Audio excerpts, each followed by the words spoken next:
America che dà la palla, si chiude il triangolo fra lui e Giroud ed è Christian Pulisic che segna un meraviglioso 2-0 USA. Hello everyone and welcome to another episode of the SempreMilan podcast. I'm your host Ollie Fisher, joined once again by Anthony Torgrud. What's up, guys? Glad to be back. Obviously your favorite host. I definitely read all the love in the comments, so glad to receive that. And we have a very special guest this week. Ollie, you can introduce him. Yeah, we've actually had Liam on before, and it's a pleasure to welcome him back. Liam Tharme from The Athletic. We met at a Milan Inter game when we were both in the press box. Inter won that 1-2-0. Things have got worse since then, it'd be fair to say. But yeah, Liam, thank you for coming back on. No, it's a pleasure. I feel like I've slightly cursed you guys now. I might need to go away or be burnt or something to lift this curse. This is like our attempt at an exorcism right here. Like, we had you on once and now we have to close the circle. So the person that's mainly to blame for the defeat that we're about to talk about is AJ, because he decided to cuss out Henrik Mkhitaryan last week by calling him like an average player or whatever it was. And of course, he got two goals and an assist. Oh man! So this is going to be fun. If you normally listen with like kids about or whatever, I'm not sure why you would do that, but there's probably going to be a couple of Fs and stuff flying in here, just because of the nature of the result and the pent-up rage that we've got. Ahmed Bader and Stefano have already done videos on the channel, so make sure to go and check them out if you haven't already. Stefano's is more of a tactical look. Ahmed's is, I won't call it a rant. There's plenty in there, but it's definitely worth a watch. And as always, we must say thank you to our Substack founding members, Des, McGlynn, Ali Tareen, Tito, Matt, Moritz Polman, Joey Gawler, Kemin, and MJ. Thank you for all the support you're showing us over on the Substack with the bonus content. We'll be back with another bonus podcast later this week. Okay, let's dive in then. Yay. I'm sick of playing this slot now. 5 times in a year is enough for me. I've had enough of playing against this slot. We need to start before the game, though, to do proper justice on reviewing this. We need to start. We'll bypass AJ's comments, although they could do with some introspection, and we'll go straight to Pioli's pre-match press conference, where he uttered words, and I'm slightly paraphrasing here, but it wasn't far off this. He said, "I don't care about the other derbies. I only care about the one that's ahead." I think he maybe should have cared about the previous derbies and what we saw in the 4 games in 2023 that we lost in a very similar fashion to this one. Let's be honest. I spoke to Liam before the game via Twitter DMs, and he said, I'm throwing you under the bus a little bit here. He said he was quite confident for us going into this game because you'd seen some good things from those first 3 games. I'm going to give you a chance to talk about why you thought this would go differently.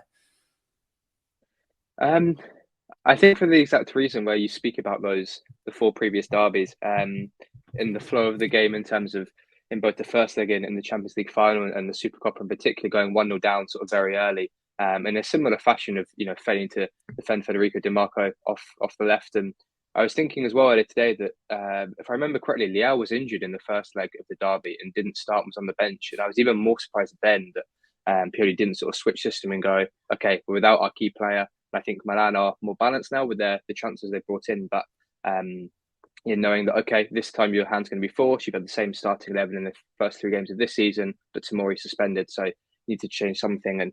And having listened to your guys' preview pod and Ollie being very clear that, Simon Kjaer was going to be a problem if left 2v2 up against Marcus Thuram and Lautaro Martinez. And sort of in the first 5 minutes, I thought, God, you must be absolutely fearful. And it was ironic, really, because in the UK, TNT Sports, formerly BT, was showing it and didn't show the first 15 minutes. I have no idea why. The coverage started 15 minutes in, and it was like, knowing what's happened in the previous derbies, you're going to need to show the first 15 minutes because it's probably going to be into one of that. But I honestly believe that the transfers that you made, Loftus-Cheek, I thought added a lot more in midfield in the first 2 games, partnered Pulisic really well, and he offered a lot more on the right because then you had a dribble all of a sudden. You were better balanced going forward. It wasn't like having Brahim Diaz off the right, sort of playing inside. And I quite liked the thing with Calabria playing inside more. I thought it worked quite nicely. And has Hernandez, or Teo, I should say, in a position where he can play more forward passes. But it wasn't really the game for that, I don't think. But it worked well in the 3 games prior to that. Yeah, it did. Like, there was mixed confidence, wasn't there, going into this one from us? I said we'd get beat 3-1, I think it was.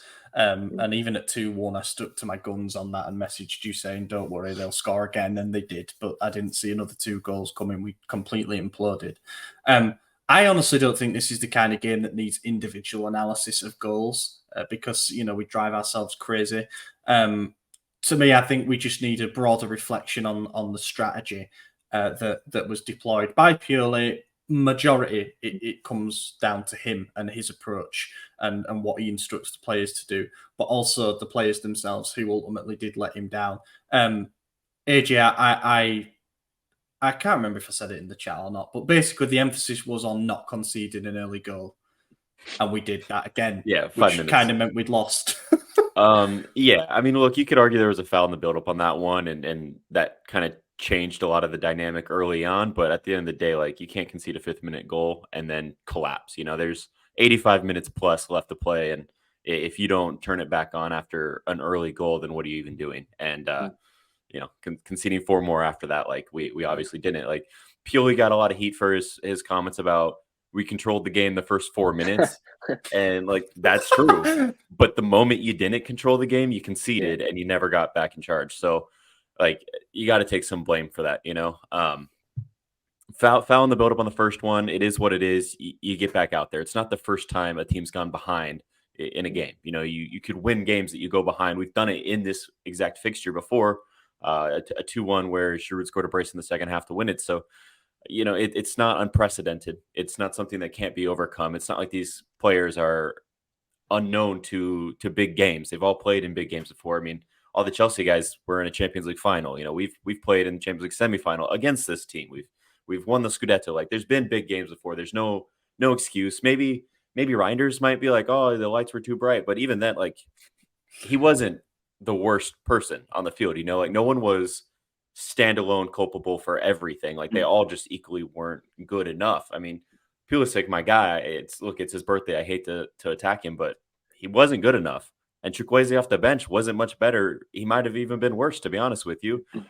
They all just really looked out of their depth, and probably comes down to tactics. It looked like all the forwards, all the midfielders, both the fullbacks pushing up to their box, and then we just leave our 2 center backs on an island in the midway line with their 2 strikers.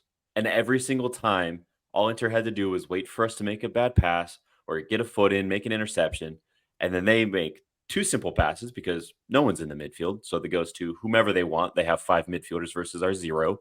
And then 1 more pass to the forwards, who are then 2v2. And all they have to do is spread apart. And now they're one-on-1. And it was too much. It's happened 5 games in a row now. Bidair used the word disrespectful. Like, Pioli's approach to these games is disrespectful to Inter, and I fully agree with it. Like, it's got past the point of it being naive now for me. You say what you want about the opening goal, and I do think there was probably cumulatively a foul, either from the Teo shove from Dumfries, or I still think that Chow kind of got trampled on getting for that ball. But you concede within 5 minutes again. And I saw a stat that in the 5 games that we played against Inter in 2023, we've conceded 5 goals in the opening 20 minutes of those games. So we're slow starters. But the thing that is really, really worrying is that it has pretty much every time been their first attack of the game. So if you can't keep out their first attack of the game, the first time they get the ball in a meaningful way into your final third, there's a real problem there. Because when you concede, there's not many worse teams in Europe to concede a first goal to than Inter because of how well they play with a lead. That plays right into their hands of being able to sit deep, compact, block, and then batter you at the other end 2-on-2, which is what we kept doing. There were certain things as well, even when we went a goal down and we were starting to get some possession, we were camping out in their half a little bit around the half-hour mark.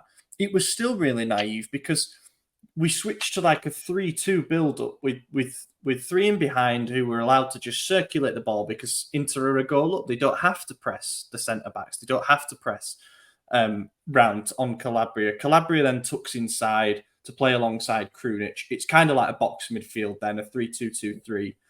So Inter just stick their two forwards, Lautaro and Thuram, on Krunic and Calabria. Don't have to press the three at the back.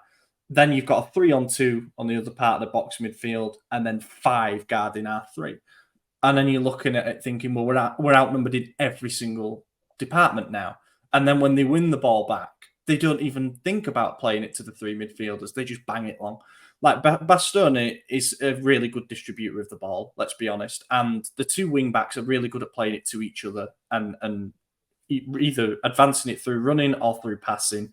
One of the centre forwards can drift out wide. It was Thuram majority in this game to go and battle for the ball and then square it to the other.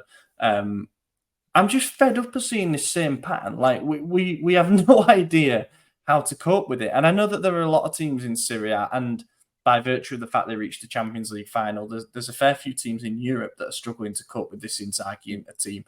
But every time he's trying to come up with the antidote to it, we seem to slip further away from what the actual recipe might be. And I'm not saying that we should have played 3 centre. And I don't think we could have matched them up system-wise this time, to be honest, because we didn't have enough fit centre-backs.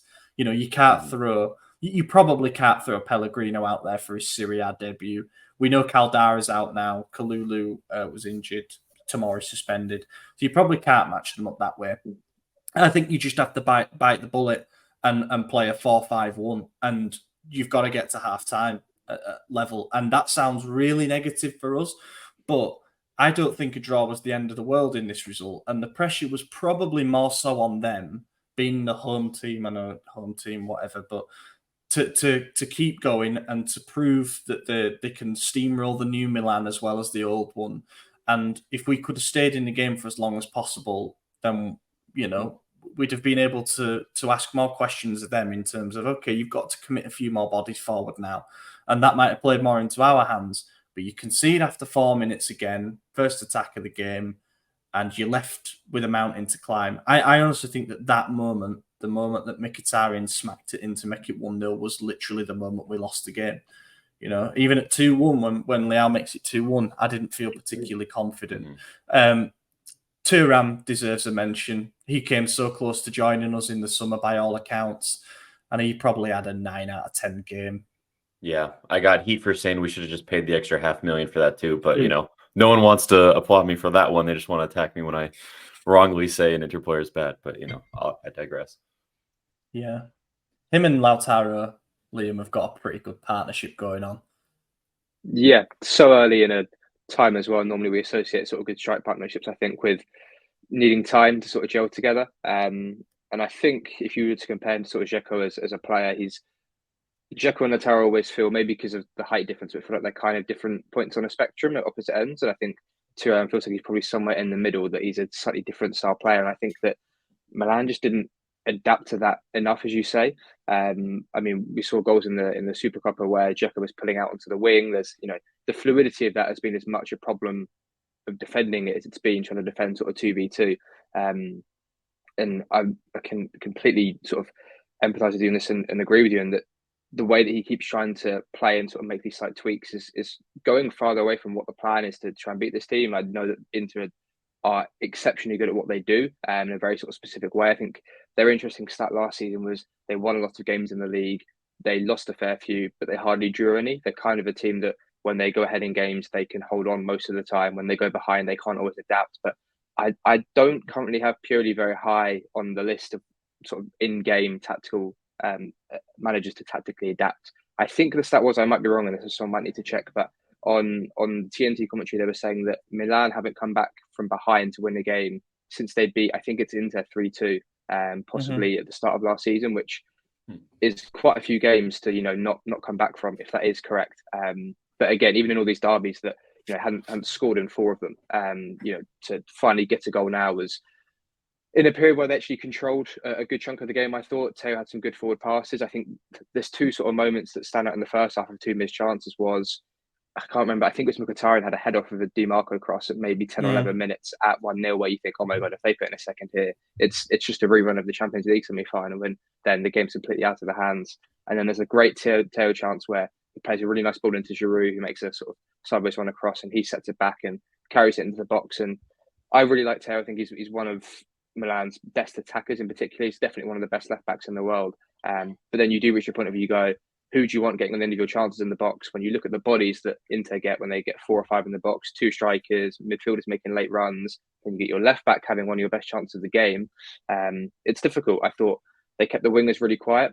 I thought, I know Leao scored, but I didn't think he had a particularly impactful game beyond that. There was a Dumfries almost error in the first half that almost gave him a chance. But they completely shut down him and Pulisic. They went 2v1 in the wide areas, got the central midfielder back to support the wing back. And I thought, didn't do enough to sort of exploit the wide spaces. We speak about how compact Inter are, but as a system, they play a back 5. So that's 3 centre-backs, 3 central midfielders, and 2 strikers. That's 8 bodies, plus a goalkeeper in the middle of the pitch.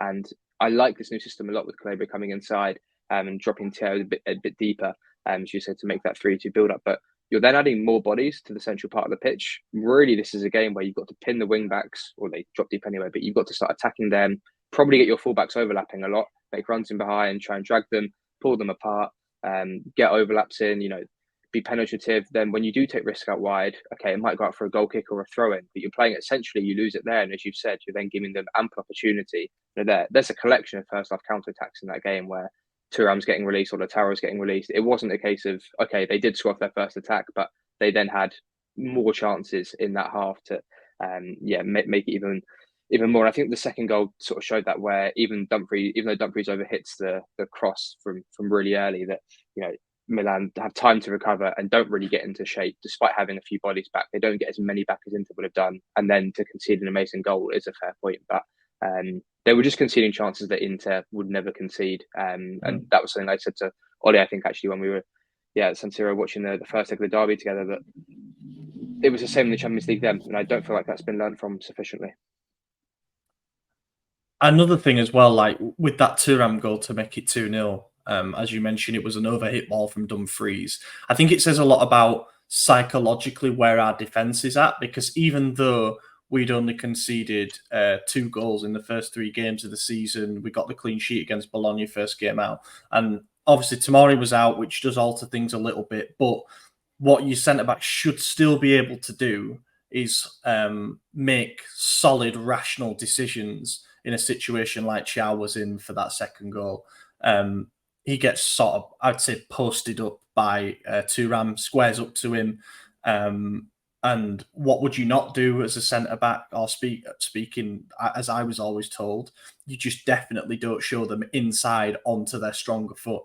That's one thing you absolutely do not do. If you have to take him wide and he fires in a good cross with his weaker foot, and they score, it's someone else's problem. It's not your fault for conceding that goal. And instead what Xiao did, and again, this is where I think the confidence thing comes into it. If we're sort of, as we were during our better run earlier this year in sort of February time when we had the 3 at the back and whatnot, he probably puts a foot in, or he at least challenges him. He at least makes it a battle to get a shot off. And instead, as I say, shows him onto his right foot. Great finish. I think if he has another 9 goals at that out of 10, he doesn't score them. And there was nothing that Maignan could do about it either. But that was just a typical. It almost felt like back when we used to face Lukaku, that 3-0 when Conte's Inter beat us 3-0 and Lukaku countered in the second half, and he got 1-on-1 with Romagnoli and just bullied him. He toyed with him. He just waited for his moment and then laced a shot into the corner. And it's like, what are we doing here? You need to stop letting your centre-backs get in isolation with these guys. At the other end, I literally just made a list of notes so we can just talk through them. The other thing I've got is geriatric Giroud. That maybe seems harsh because we know that he came into the game having just about recovered from an ankle sprain. I'd say maybe he hadn't on the evidence that we saw. But another thing about Inter and the system that they play and the ability to be able to defend a lead from early on is that very often you have 3 centre-backs on the one striker. In this case, Giroud, who doesn't cause many problems with his movement. He's a pretty static focal point for your attack. He might win the odd knock down or flick on, but they seem to rarely go to anyone. Are you surprised that we're still I don't mean still sticking with him because we don't really have another choice, but are you surprised we didn't invest in a striker in the summer perhaps? Or do you think that we can still do a job with Giroud at the top of this system? I think yes to both questions, actually. Just partly because of Milan's stature and where they are currently and what they're sort of aspiring towards. Even from when you look beyond the tactics of it, the squad building perspective of wanting competition for places, but also you have to be realistic about a player with his injury record at his age, and especially when you've got how many different cups that you're in, plus a league, plus Champions League. So it's unrealistic to expect a player to be able to play X number of games over a season without suffering injury. And also, I think it's a case of sort of having solutions that, as you say, different defenses into being a very specific way that they're going to set up and defend against you. You need different forwards to then try and sort of counteract that and play against them in different ways. So, yeah, I really was surprised, to be honest. But that said, I think the signings you have brought in have really lifted the floor of the squad. I feel like last time I was on, we were speaking about the fact that the ceiling from Milan felt like it was quite high, particularly compared to Inter. That Inter have a really good floor, really good base, that they never seem to, they don't seem to collapse like Milan sort of have done this time. But I thought, yeah, you've really added quality, added depth. I think Calabria spoke about that, saying that, the players really suit the style of how they want to play. But yeah, not adding in another striker. I also feel like then it adds sort of more of a burden to Leao in particular, maybe a little bit Pulisic too, but you run the risk of becoming a very specific team in terms of your attack. And I know that Leao's big thing is like he can be predictable, but he's just unstoppable because of his speed, his directness, the timing of his runs, and his sort of ball striking ability and his dribbling. But yeah, you just don't then at times have enough either options to bring off a bench or enough adaptability. And I think as much as I'm critical of Pioli, he's probably not been helped in that regard. I don't know how much of a say he has in transfers, but if your bench is limited, as good a tactician as you can be, sometimes you need the players as well to be able to do it. Mm. Yeah, I'm going to ask both of you the same question here, and we'll start with AJ. Is the gap between the squad that Inter have and the squad that Milan have worth 4 goals, a 5-1 victory? I don't think so. And therefore, is the difference the coaching? Is it that simple? Is the net difference therefore the coaching? Yeah, I mean, maybe it's fair to say at this point Inter have a better squad, right? After 5 games, looking at the depth that they have. Takes a lot for you to admit that. Yeah, I fucking hate them. I hate every player on the stupid team. I hate the whole organization. I hate the color blue. Like, it is what it is. But yeah, they've gotten the best of us 5 times in a row. You gotta say, like, yeah, they are better than us right now. One thing we got to point out though is it's week 4. We can still win the Scudetto. We could lose both games to them 6-0, however bad you want it to be. Still win the Scudetto. Like, it's not up to us alone to beat them. There's other teams that could do it. So at this point, it really doesn't matter long term. But yes, squads right now, I don't think the difference is a 4-goal per game difference. I do think the tactics were as wrong as they've ever been at this point. He's tried very slightly different tactics each game, but overall it's the same general philosophy. And it's just not getting there. I don't know really what coach is going to come in and change it overnight to where that gap's going to be reduced or even overcome completely.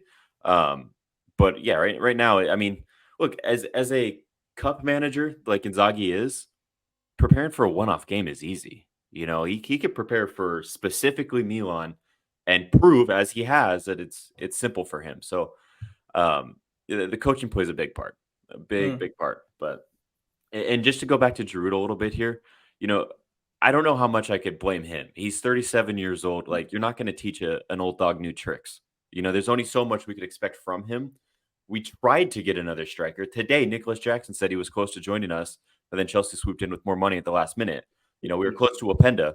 We just missed out on Tharme by $500,000. Like, we tried. We had players we wanted. We approached Jonathan David with a ridiculous loan plus option move at 50 mil, like something that was never going to happen. But we threw fillers out there, and what do we end up with? Luka Jovic, who made a lot of tweets, and here we are. So get him again next time, I guess. People actually thought that was his Twitter account as well. Yeah, Liam, is it that bad? Is like Inzaghi that much clearer as a tactician? Because one thing I will say is, and I don't want to disrespect Inter in any way by saying this, but I honestly don't think that they'll have an easy. they won't have many easier 3 points this season than that. I don't think that they prepared for this game in an extraordinary way. I wouldn't be surprised if Inzaghi just went into the dressing room and said, do the same as you've done to them the last 4 times, because everything I've seen suggests that, if anything, they're going to play more into our hands. No, I completely agree with what Adrian was saying. It takes a lot, actually, I think, to look at it with that much sort of forward thinking and say, yeah, that this is, as it worked in the first 3 games, a game plan that will work for you, I think, in, let's say, 90% of your league games this season, which could still give you a really good season, could improve on last season, could put you up there as sort of title contenders, particularly if we look at the drop off that Napoli are expected to have the season without Spalletti there. Juve still being as threadbare as they are. I know Roma put up a massive win on the weekend as well, but even they I think Milan looked quite comfortable against them when they played, even playing a large portion of the game with 10 men. So it's difficult because how much stock you want to put into a derby defeat, particularly when there's a lot of emotion involved, and a bad defeat, a bad collapse. I think it's weird because on the balance of play, I'm not someone that normally likes saying this, but it wasn't a 5-1 result in the sense of the sheer volume of chances that you conceded. I still think they comfortably deserved to lose the game, Milan. That their way of playing was just, as you say, almost disrespectful, but also like just lacking in sense to a degree as well. You feel like you could see a lot of these things happening, but it wasn't like you conceded a shed load of chances, which again you never need to do against Inter. I think it was in the last season where they put up some ridiculous winning games in a row, like 5 or 6-0 in the build up to the Champions League final. So I think it's then hard to juggle both things of saying, okay, we can accept that this is really good for most of the time in the season, and that's what a manager or a head coach is there to do. But at the same time to go, that this really hurts and it really sucks that the fact you were almost carrying a burden those 4 games previously, and then it becomes one of those silly things where the fact that I think it's now a record for Inter winning 5 in a row, that, okay, this game came as a result of losing 4 previously. So you're almost trying to compensate for those 4 previous losses, and then this one hurts even more. So it's the manner of the defeat more so than actually having the defeat itself. But no, the gap isn't quite as big, but I think that almost makes it worse to lose that badly, that you can't just go, oh, okay, well, we're not at their level. We've gone at them, had a really good go, and their quality shone through. It's like we've got individual or systematic flaws that feel like they need to be addressed more. That's the thing, is that the Champions League semi-defeat should hurt more emotionally. Yeah. You know, we had the first leg at home. Again, I say at home, obviously we both played at San Siro, but our leg was the first. Our leg was the first leg. So you lose that 2-0, and it's like, well, that is a really bad result. We've got a mountain to climb now. It would have to be a minor miracle for us to overturn this and go through to the final, but it would be incredible. It didn't happen. Then you got some rather honest reflections afterwards. We've been beaten 2-0 and 1-0, but 3-0 on aggregate. Never really threatened them, to be honest. Maldini coming out and saying we don't really have the tools to combat their way of playing. Sort of a dig at Pioli for saying you haven't come up with the ideas to combat this system. But also just, I think, an acceptance that the squad isn't up to par. And then over the summer, what happens with Maldini leaving, but then Tonali being sold in a club record deal, we make 10 signings. We use that money and a bit more to reinvent the midfield, to add some depth to the forward department. And then you really think, especially after winning those first 3 games and looking pretty comfortable as we did, okay, we can have a go at Inter now. We really can. Like, we should have closed the gap. We should be able to compete with these guys. So it wasn't like before when we'd lost and it was like, well, we need to get to the summer anyway, and then we'll make some signings and we'll get a bit bigger, and we'll get some physicality in midfield. We'll get the winger that we need, and we'll look better for it. Instead, the result got worse and the collapse got worse, which was really worrying. Whether that result happens with our first choice centre-back pairing, I don't know, but we can't necessarily point at Tomori and Chiao as a pairing and say they were airtight before. Tomori had a really up and down season after being really good in the Scudetto winning campaign. And then Chiao is 21, so he's expected to have some growing pains, especially against world-class centre-forwards like Lautaro, and I think Tharme might head that way. And yeah, the gap got wider, at least in terms of the scoreline. I saw XG-wise, which I put limited weight into. It suggested it should have been more like a 3-1. in terms of big chances. And I don't think we could have grumbled with that. We'd have still been annoyed with it. But I think it was those 2 goals, particularly the last one from Fratesi, where you've been letting their midfield run through into the box all game, and then you decide just not to pick up.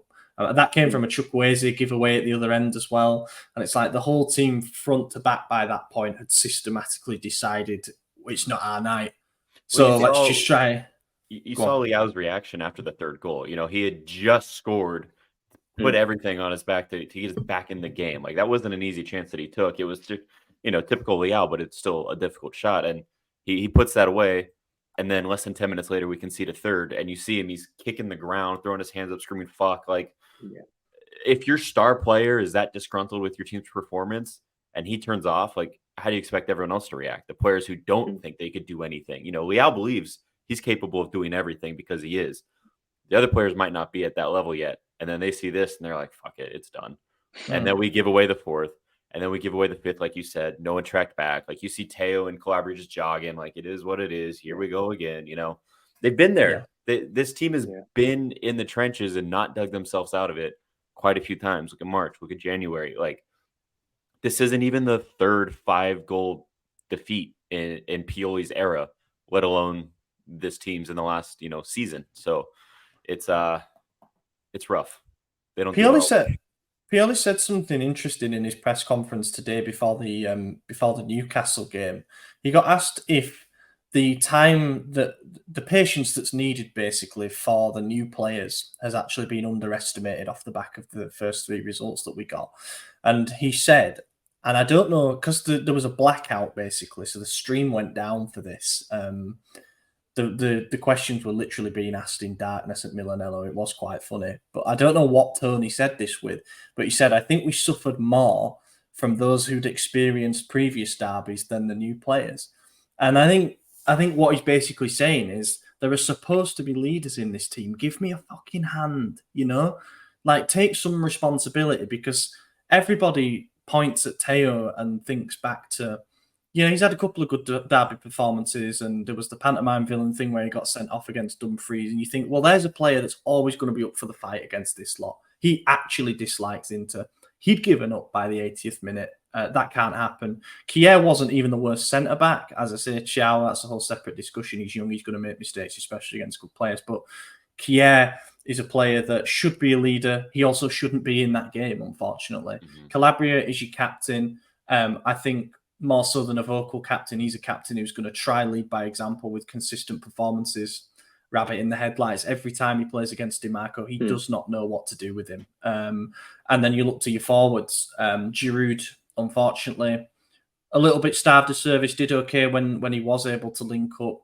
But ultimately, you've got a leader who's heading into his late 30s, and you've got Leao, who, as I just said, did the hard part in finishing the first real chance in the game that he got, and then he turns around 5 minutes later, and up the other end, someone's failed to track Mkhitaryan again, and he scores to make it 3-1 and put the game to bed again.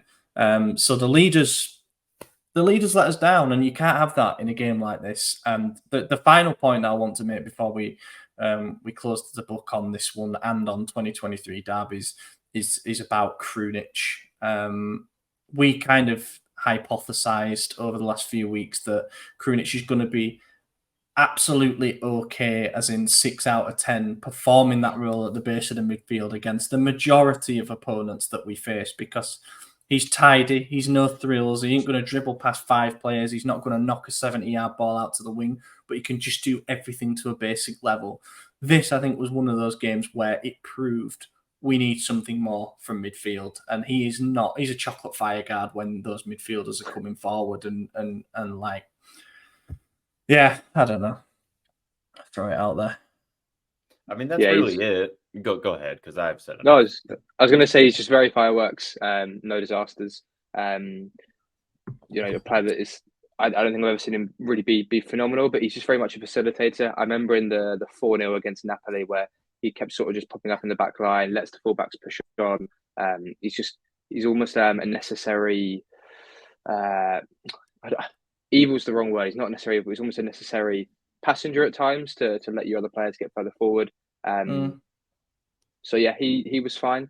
But there are players you need in big games like this. I always feel like Barella has a phenomenal game in a derby. Seems to really be up for that. And as you say, with Çalhanoğlu and Mkhitaryan as well. When you get yourself on the score sheet and you're making goals and assists, then that is the difference, isn't it? That is, you couldn't lead in a more perfect way in a derby than making sort of decisive contributions like that. Well, Barella didn't even show up, so I just want to throw that one out there because I fucking can't stand that guy. He was the first sub off because he was trash. But going back to our players, also trash, by the way. Of all of Kier's shortcomings as a player, at least he fights. He gives 100% in every tackle. He might get it completely wrong and concede a goal, and he does that.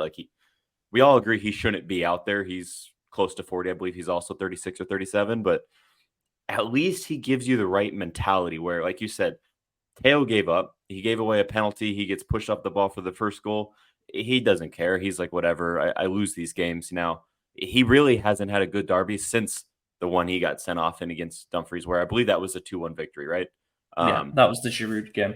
Yeah, he hasn't had a good derby since then. Maignan is a leader on the field.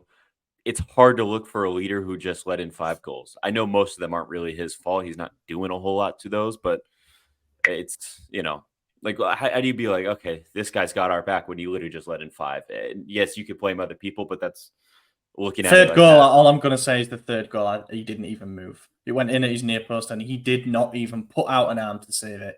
Isaac was saying in the chat, like, oh, well, it deflected. That's going to impact a goalkeeper. You at least put an arm out and try save it. If anything, it made it a more savable height. But yeah, you're right. The other 4.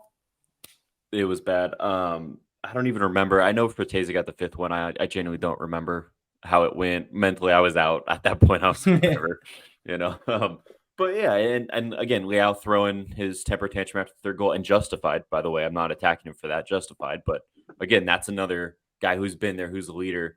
And as you're saying, Pioli said, I didn't watch the press conference, but if he's saying it looked like it affected the old players who'd been there more, it's because they got their ass beat 4 times last season. And once it went south, they're like, here we go again. The new players didn't have that experience. And to them, it was just like, well, a goal behind. We could come back. And unfortunately, they also weren't very good. Every time Loftus-Cheek and Christian Pulisic tried to link up, one of them didn't understand what the other one's idea was. And it kept going back to Calabria or back to Chow and then back to Maignan. Like we did a lot of back passes every time we move forward. And, sometimes that's what you got to do to break down a defense, but we weren't breaking down a defense. We were just trying to keep possession. And those are those precious 4 minutes Pioli's talking about at the start of the game. But what happened after that, So it's a collective defeat. I don't think anyone should be singled out, but they all looked really bad. It's it is literally a waste of time trying to pick out one player and say they were the problem for that. Yeah. And that is both worrying and also it stops there being an unnecessary pile on a player like Chow, for example, who has been more good than bad for us.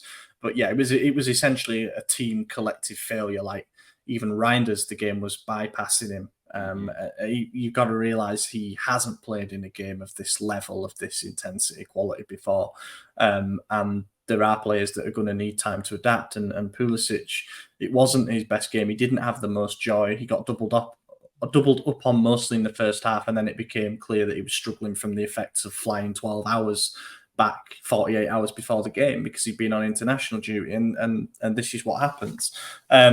The comments after the game seemed to generate a fair bit of reaction as well. Pioli refused to apologise to the fans for the performance, saying, we didn't lose the game deliberately, were basically his words, and that the players tried, but they were just beaten. And then Kier came out. Yeah.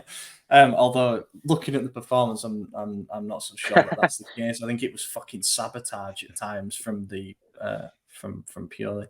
And then Kier did come out and apologise straight after that. Said, I am sorry to the fans. Yeah. And it just makes communication. If the head guy, the manager is saying we're not apologizing for this, and then immediately a player says, hey, I'm sorry.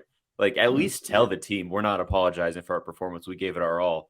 And then they stick with that story, like get your story straight. But it's a pathetic stance to take. Like no one assumes that they threw the game. No one thinks that they didn't give it their all. They got their asses beat.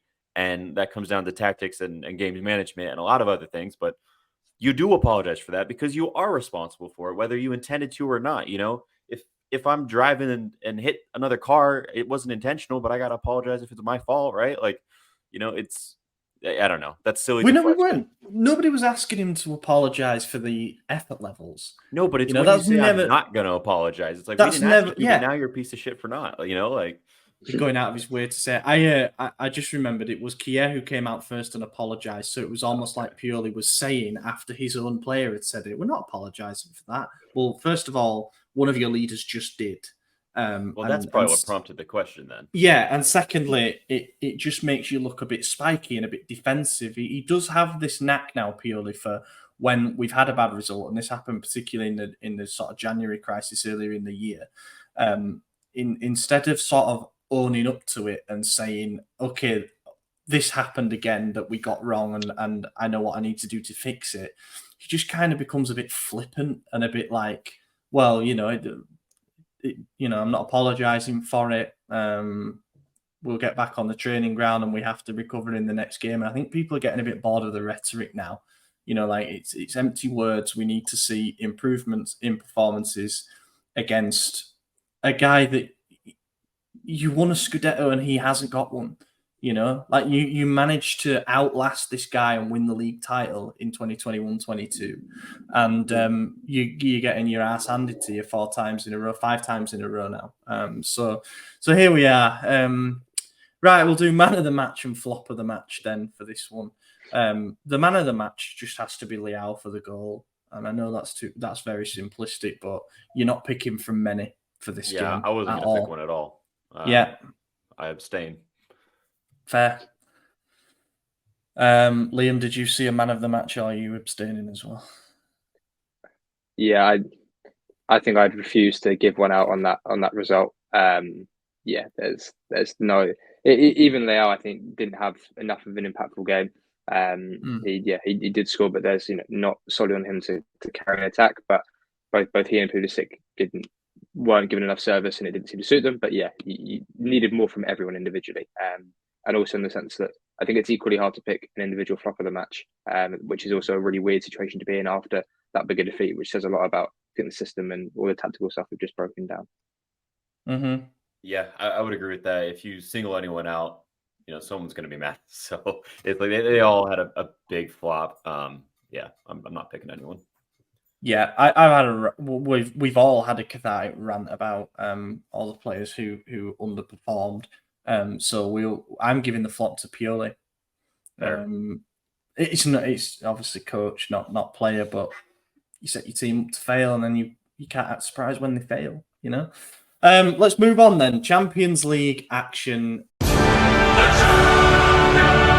So we got drawn in what people are calling the group of death, with PSG being the pot 1 team, Borussia Dortmund being pot 2, us in pot 3, and Newcastle United making their first appearance in the Champions League in 20 years, coming out as the pot 4 team.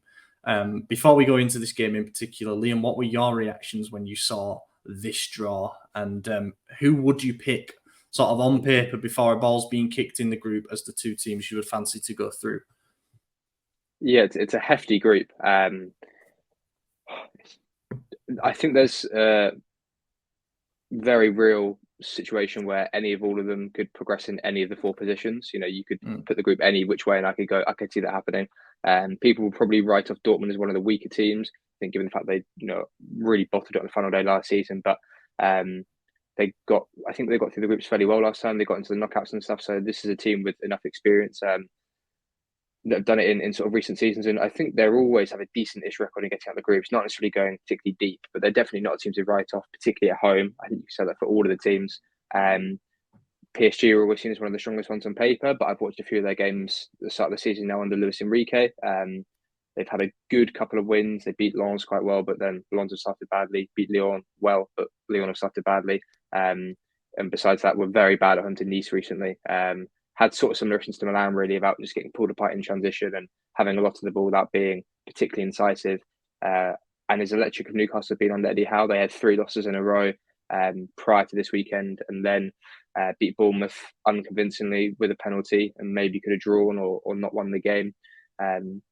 So yeah, I wouldn't know where to start to predict this, and I think it's going to be really probably quite dependent on how the first three. I know this sounds silly, but how the first sort of 3 games go. I think I can't see anyone recovering if they start badly in this group. I think there's too much quality to be able to win sort of your final 3 games when it comes to deep in sort of the winter, and there's injuries and there's a fixture sort of build up. I think you're going to need to start well with, a win out of your first 2 games, definitely, maybe sort of 2 wins. I think whoever sets the pace will probably go through. No collapses. Big one for us this as well, because we have Newcastle at home, which some might say that or Dortmund are the more affordable fixtures. Those 2 games at home are where we need to look at racking up 6 points, really. And then after this, we've got Dortmund away, PSG away. So 2 tough away trips to come after this. And as you mentioned, falling behind could be absolutely fatal in this group. And also, as you mentioned, Newcastle have had a bit of a stuttering start to the season. They found themselves in mid-table, having lost to they lost to City, Liverpool, and who was the other one? I can't remember. It was. That's why I couldn't remember. The shirt in the background not being a big clue. Brighton, tell us what you did to pull them apart. I think Brighton were helped by its injury, I think, to Sven Botman. So one of Newcastle's big strengths really is they've had one of the most settled, back fives in the league when you include Nick Pope, their goalkeeper. Almost always playing a 4-3-3. That's with Dan Burn off the left, who is sort of a centre-back converted into a full-back. More defensive than Kieran Trippier on the right, who pushes forward really well and really is one of their key attackers. And then Fabian Schär at right centre-back and Sven Botman at left centre-back are 2 really good balanced defenders, both good ball progressors, but also both really good at clearances, defending the box. And Newcastle, I think it's second best defence in the league last season in the Premier League, or they were definitely up there. And they were without Botman against Brighton. Burn came into left centre back, and he just had issues tracking Evan Ferguson, the number 9, sort of when he stepped in.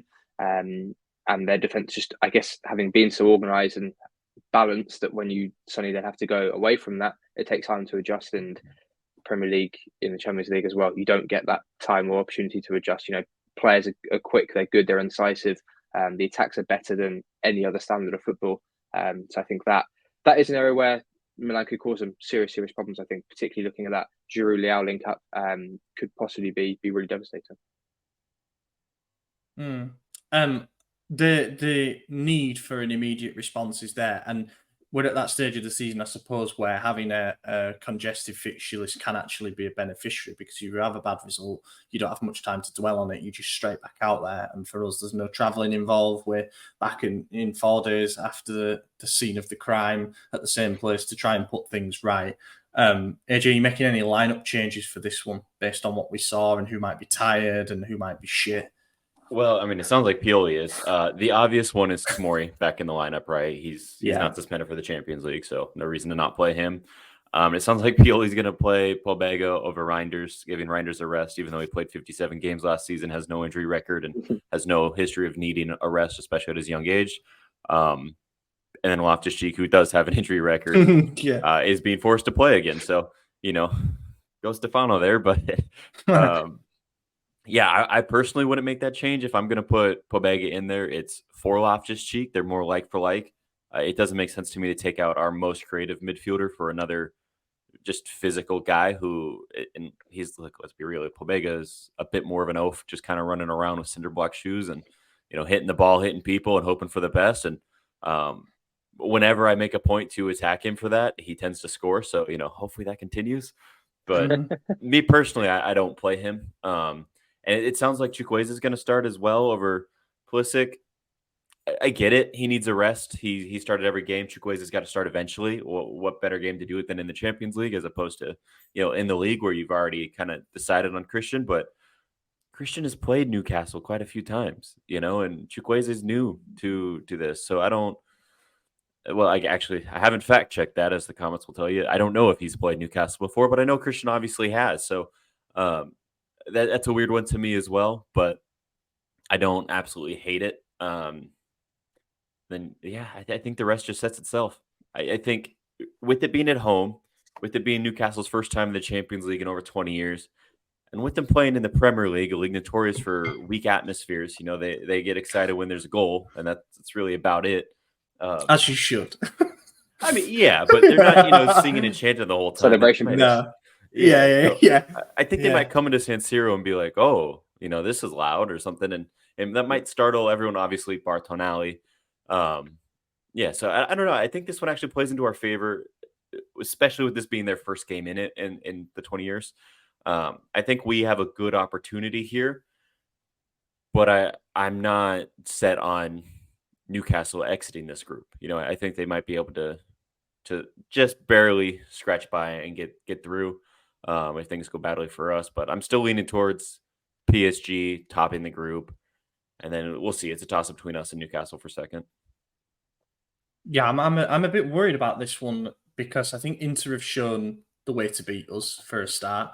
I'm not saying that Newcastle could exactly replicate what Inter did, both systematically and because of the players that they have, but they can at least take bits from it and say that if you let Milan have the ball when they give it away, their defenders aren't that great if they're putting 2-on-2, 1-on-1 situations. So also the pressure isn't really on Newcastle to come to San Siro and win that first game. They'll probably back themselves more in their home form and perhaps even being able to go to, say, Dortmund and win over going to us and winning. Then you've got the fact that actually Newcastle's 11 is pretty good when they do have that set centre-back pairing, as Liam mentioned. Trippier will cause problems because him v Teo down our left side, it's going to be cat and mouse all game. I rate Gordon. He's the king of take-ons, and he's going to give Calabria a real examination depending on which flank that he plays on. Alexander Isaac, who Sky is saying is most likely to start up front, he's amazing. We were linked with him before he ended up going to Newcastle, and I think if we had him at the heart of our attack now, we'd probably look in a better shape. And then you've got the midfield. Joe Linton's not injured. Joe Linton is injured, so he's not going to play, and that means that they're likely to play Elliot Anderson. Sort of on the left side, I think, of the three. And then Tonali on the right side, he shrugged off a muscle problem, but you never know. He could re-aggravate it, whatever. And then Bruno at the base. Bruno Guimaraes, who's still, for me, their best player, probably, and their metronome in terms of how they play. So 4-3-3 is going to match up a 4-3-3 system-wise, and I think it's going to be maybe won and lost in the midfield again. Yeah, I don't know. Predictions? Liam, you go first. I'm horrible with predictions. Don't have to be a score. How do you see the game going? Can you see us getting sucker punched again?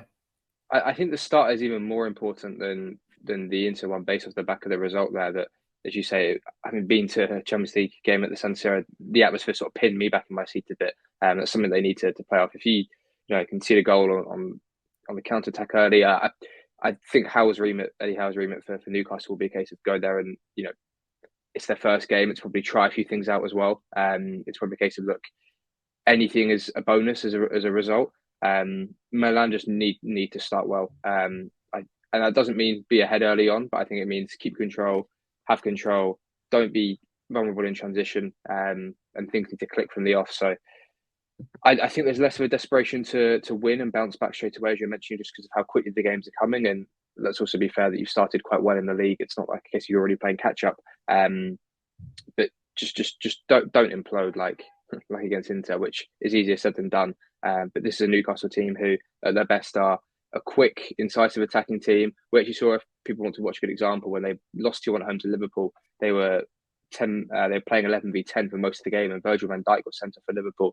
And when Newcastle play against a deep line defence, they haven't really got the answers. They're not a great team actually controlling the ball to create more chances. They can look vulnerable when they do have turnovers themselves. They've got good inverted wingers that like to cut inside. They've got Trippier to overlap on the right.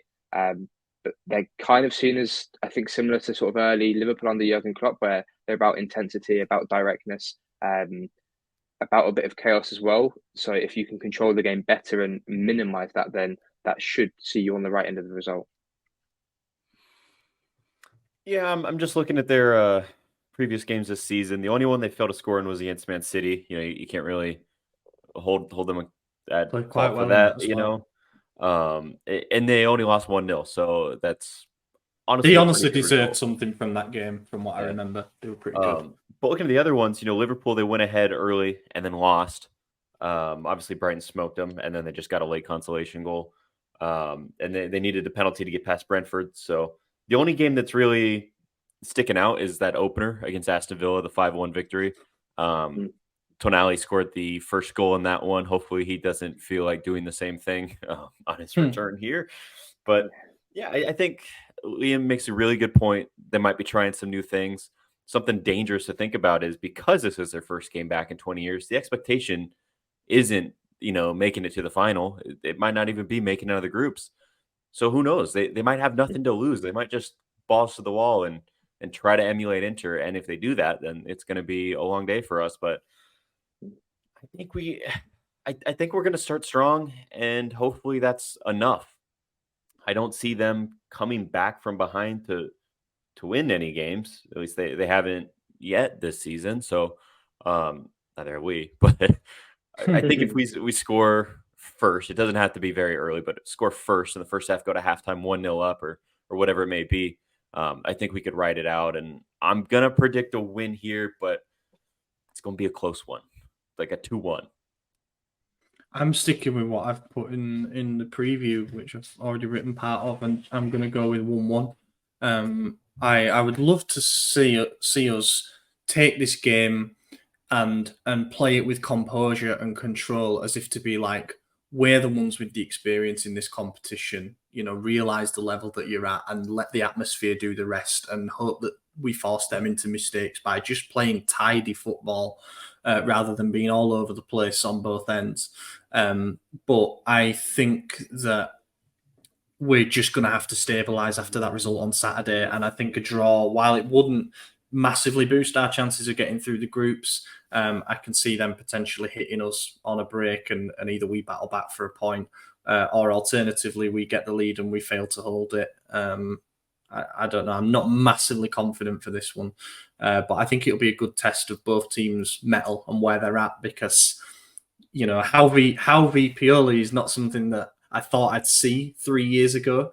And yet here we are, and it'll be a good test for him as a young coach, and it'll be a good test for some of their younger players. How will Tonali get on? What reception will he get? And I'm actually looking forward to it. I think it'll be a good spectacle. Fingers crossed that we can shut the Geordies up. We'll do the Verona one now as well. We don't have much insight for this one, obviously, because of the fact that we're playing Newcastle first in terms of what team selection might be, if he would rotate again. We then have Cagliari away the following midweek, so the congested schedule continues. Liam, have you seen any of Hellas Verona? No, didn't Inter smash them at the tail end of last season? They're not one of the teams they put like 6 past just when they beat them just in the final. Yeah. So they were rubbish last season. Yeah, that hopefully bodes well. No, I'm not sure what they played system-wise, but I thought it was interesting that Milan had a couple of sort of practices, if you like, before they played into playing against back 3/back 5 defence. So these are still important tests. Speaking more broadly here on the mid to lower end of some of the Serie A teams, you get it a lot. It's the same in the Premier League, where some of the top possession sides will go to bottom half teams and struggle either with the occasion, where the atmosphere is just better because they want to beat a bigger team, or they're playing into the mid sort of low block. So that, whereas it's a game you expect to win more and to dominate, I think it's a case of like how you play the game and how you manage it is definitely, from a broader tactical system perspective for Pioli, really important.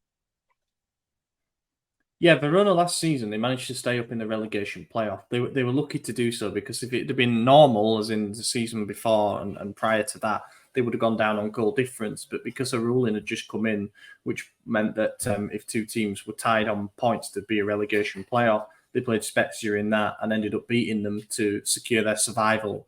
And they didn't mess about, really, to be fair to them. They actually managed to, I'd say, poach Marco Baroni as head coach, who was at Lecce before, and he managed to, I won't say miraculously because they didn't have a bad team, but he managed to keep Lecce up last season on their return to the top flight, and Verona managed to get him to be their new head coach. And they started the season pretty well as well. They won their first 2 matches of the season against Empoli and Roma, but then they lost last time out against Sassuolo, and what did they do in the last game? I've forgotten. Oh no, that was it. They haven't played. Yeah. They haven't played yet this round. So yeah, there we go. They're still probably aiming to be like lower mid-table. They can have another relegation battle.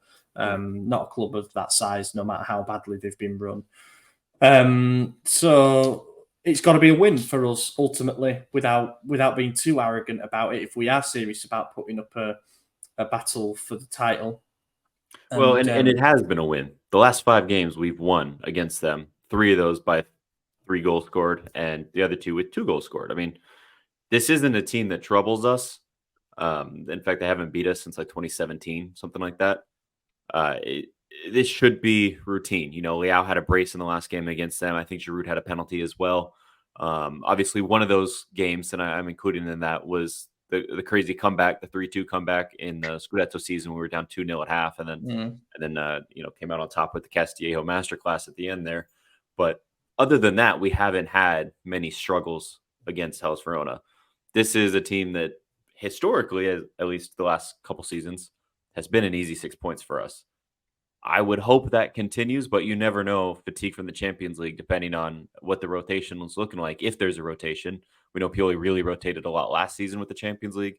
Maybe he doesn't do it as much this year, especially early on. But I would imagine this is, our normal lineup, and we get a couple goals out of this one as well. I would imagine this is another 3 goals scored at least. There's something you're not factoring into the equation: early kickoff. That sucks. Yeah, basically we have a bad record when it comes to being the early kickoff. I'd say like last season we must have played a handful of games as the early kickoff, and it never seemed to go well. We do better under the lights generally, but yeah, we'll see. I'm actually going to miss this one because I'm going to be watching Union Berlin at the same time against Hoffenheim, going to Germany for the weekend, and unfortunately those games have clashed. But I hope to be checking the scores and seeing that we've won. Let's move on then and do a couple of questions, and then we shall round it off. That's if people have sent in questions that are suitable for reading out. Wouldn't blame them if they've gone full meltdown at this point. People asking for the name of Pioli's agent. Okay, Michael Gambino. Yeah. We get worse than that. Michael Gambino asks, is it time to try Okafor up front for a game, given the minutes Giroud has already had this year? I think if there's a game to try that in, it might well be the Verona game. Yeah, I think that might be the one where we see like Musa get his first start, and maybe if Kalulu's, I don't know how he's looking injury wise. I don't think he's going to be back, but let's say he is, then you give him a start in that game, and maybe Adley or something like that. That might be the game where you rotate, but obviously you've got to secure the result first and foremost. But yeah, more mobile 9 would be nice. Yeah, I would like that. Try it out. It's like I said, it's an easier game this season compared to what we have later in the rest of this 10-game stretch here. So now or never. You also can't rule out the notion of Okafor starting as a left winger and Jovic starting up front.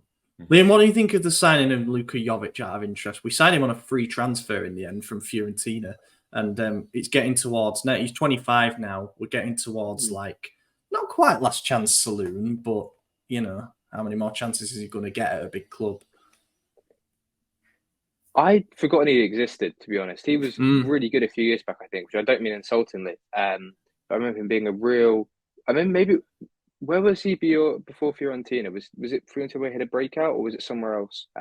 He was at Eintracht Frankfurt, and then he got the big money move to Real Madrid, and then he got loaned back to Frankfurt, and then he joined Fiorentina on a free, I think. So was he part of Frankfurt's team when they got deep in the Europa League? Were they finals? Yeah, with Rebic. Yes. So they ended up winning it. That shouldn't be said. So they beat Rangers, didn't they, in the final, of course. So yeah, part of a really good counter-attacking team there. So look, there's for a player to get through at that young age, be part of a tournament-winning team and be in the top 5 European leagues. Evidently, there's talent. There's a profile there. I think from what I've seen of him as well, he's a bit different to Giroud. As a 9, a bit quicker, a bit more of a a player off the shoulder rather than sort of a hold up forward. So yeah, definitely, it's good to have, even if you need to maybe coach a bit more into the player now, or there's a bit more work to be done to get him to a level. It's a necessary thing from Lantab, I think, to have that variety, even just to try and play in a different way. I think you can make a case for Jovic being a big part of whether we sink or swim this season, to be honest, because we made the decision in the summer transfer window to try and sign another striker. It was going to be Mehdi Tharme from Porto for about 18 million euros. So the money was there to be invested in a striker who would at least get us through a season or two. You know, he's not too dissimilar to Giroud and arguably offers quite a bit more in open play. But we weren't able to agree personal terms with him. So then we switched to Patson Daka from Leicester, who I think was going to join Bournemouth, and then that collapsed as well. People were sort of excited about that. He'd done well at Salzburg and joined a Leicester team that were at that point on the decline. But that didn't get done either. There wasn't enough time to get him a work permit. So then we switched to Rafa Mir of Sevilla, and you know, he's no bueno from what I've seen of him, just a big clogger basically. And then it was like, okay, well, we don't have any options left now. We're going to have to sign Jovic on a free. So it kind of went down this slippery slope towards the end of the window. We knew we needed another centre forward, and I think that the name we ended up with was unfortunately a name that's down the list. That doesn't mean that Jovic will do badly.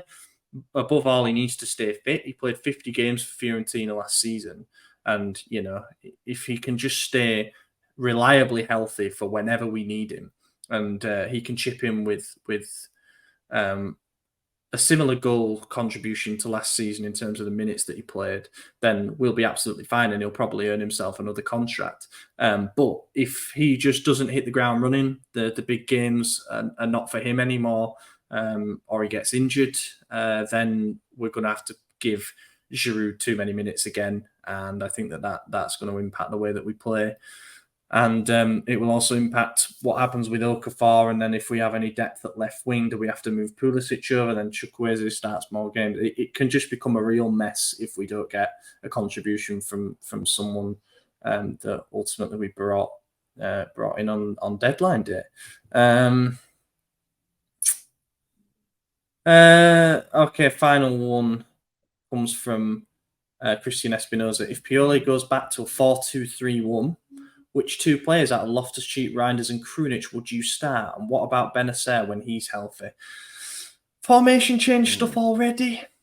We've only had 4 games. That feels like a bit of a stretch, maybe. I like what I've seen from the 4-3-3 in 3 out of the 4 games so far this season. Yeah. I hated what I saw in the last game. And I think that a lot of people are on that same train of thought, and we just need a little bit of calm. Where do we think Benacer slots in come February when he inevitably returns? Does he just take Krunic's spot? Does he, replace Reinders? I hope not. I like to see him take the Krunic spot, and he could probably flourish there. So I don't think a 4-2-3-1 is in our future. We didn't sign a single attacking midfielder. We don't have one. So, unless you want to try Okafor there, but that's weird. Adley. God bless him. Oh my God, I forgot he's on the team. God bless him. No, he played Pobega as a 10 instead. Yeah. Liam, we've got to stick with the 4-3-3, right? You spend an entire summer preparing that particular system, and it's meant to address some of the balance issues that we had. And yeah, a really bad game against Inter, but I don't think that was necessarily formation based. No, you can't throw the baby out with the bathwater, I don't think. You've had 3 really good games before it, and I think the most of your league games and also some of the Champions League games are going to be more like what the first 2 games of the season were than being into specifics. So it's a case of, look, plan A is really good. You just might need a big plan B for when you face Inter going forward. And I realize I could have said that in numerous points already this calendar year, but that's where you've got to, I think, work hard to be more rational, not too emotional when you do make changes in the following game. So I feel like this could be a situation where, if you beat Newcastle, you beat Hellas Verona, and then you go and win your first away Champions League game of the season, then the mood suddenly can change very quickly, which is just the nature of the beast when you do play sort of, twice a week. It can very, very quickly sort of flip around. Yeah, totally agree. We'll call it there. Thank you to everybody who has made it so far in what has essentially become a counselling session. We had a few of these last season as well, but it's good to get everything off our chests. If you want more I guess, emotional, perhaps more expletive. Oh no, they're not expletive actually. I think they're not too bad on that front. Then check out Stefano and Ahmed's recaps of the Inter games, and let us know what you thought of the game as well. And if you have an idea for how to line up against Inter, because Pioli doesn't, so any advice that we can give him would probably be beneficial at this point. Thank you again to everybody who supports what we do on Substack. Really appreciate you guys getting involved. I've been your host, Ollie Fisher. Find me on Twitter at Ollie Fisher. AJ, cheers for joining. See you guys. Liam, thank you very much for coming on again and having to recap another derby defeat. It would only be right that if we win the rematch later in the season, we get you on, because that'll be your redemption arc. Love to. Yeah, need to be back on in some happier times at some point. Thank you guys so much for having me. Gol! Ancora Teo! È una meraviglia! Il gol di Teo Hernandez da un'area all'altra! È una meraviglia! Senti il mio...